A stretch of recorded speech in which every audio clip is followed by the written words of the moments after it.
Hello, I'm Brian. What have we got? Let us see what today's story is, shall we?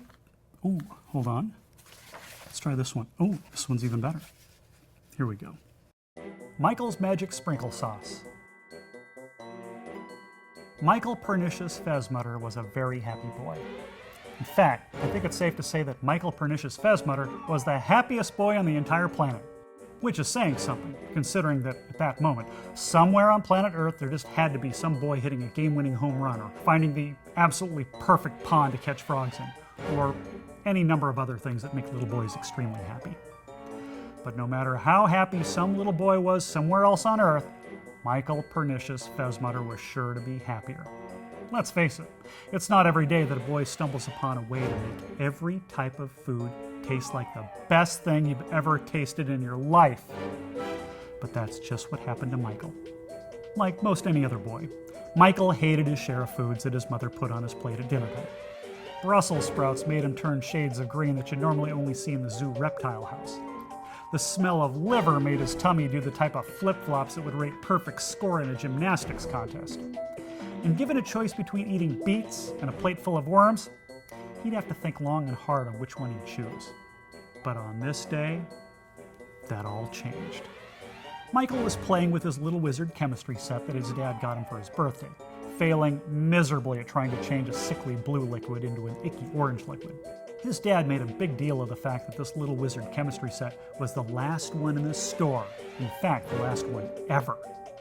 Apparently, too many kids were successfully making potions that had the magical effect of leaving tremendous stains on their parents' carpets that no scrubbing could help. The makers of the Little Wizard chemistry set decided it was time to come up with a toy that was a little less destructive. Michael felt very lucky knowing that he had the last chemistry set of its kind and focused all of his considerable energy into creating something spectacular. He had no idea what he was trying to create, but as long as it came out an icky orange, he'd be happy with that. But for all of his efforts, all Michael had been able to do so far was change the sickly blue liquid to a more sickly brownie-looking liquid that could have passed for root beer if it didn't smell like old cottage cheese that had been left in the sun for too long. The fact that he'd made something that smelled that awful gave him some small amount of hope. At the very least, he'd be able to pour it into his sister's book bag. Michael was just about to give up when he was struck with a brilliant idea. At least it seemed like a brilliant idea to Michael. Why not take every single chemical, powder, and liquid and throw them into the mix? To your average boy, this would be considered inspired creativity. To your average adult, this would be considered a recipe for disaster. But since Michael was most decidedly a boy, then it was most decidedly inspired creativity. He mixed everything together in the kit, stirred it up, and what was that rumbling sound? Gosh, he'd never seen any of his other mixtures smoke this much. It took a good 15 minutes for Michael to regain his hearing after the explosion. And he had some serious explaining to do to his mother about his bedroom door being blown off its hinges and into the hallway. But for Michael, it was just the price for scientific advancement. I mean, honestly, he'd seen bigger explosions on the 4th of July, and so what if it took 3 weeks to grow his eyebrows back? All that was important was that the sickly blue liquid had turned into an icky orange liquid.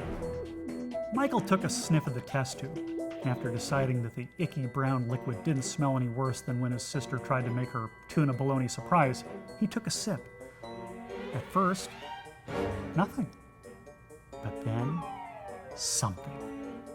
It was like his little taste buds suddenly started doing jumping jacks on his tongue while cheering and singing camp songs. Like they threw a party for his mouth and everyone showed up. Like his tongue was a dance floor and the hottest band in town just started playing. It was the greatest taste he'd ever tasted in his life.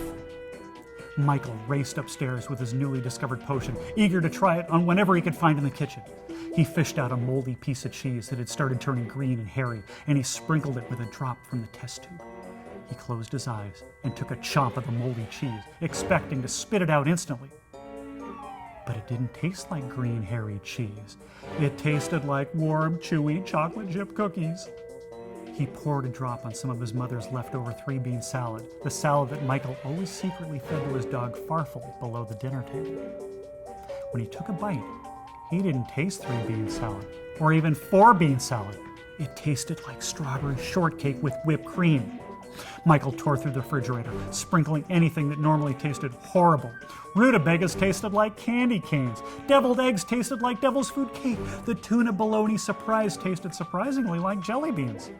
There was nothing Michael's magic sprinkle sauce didn't make delicious.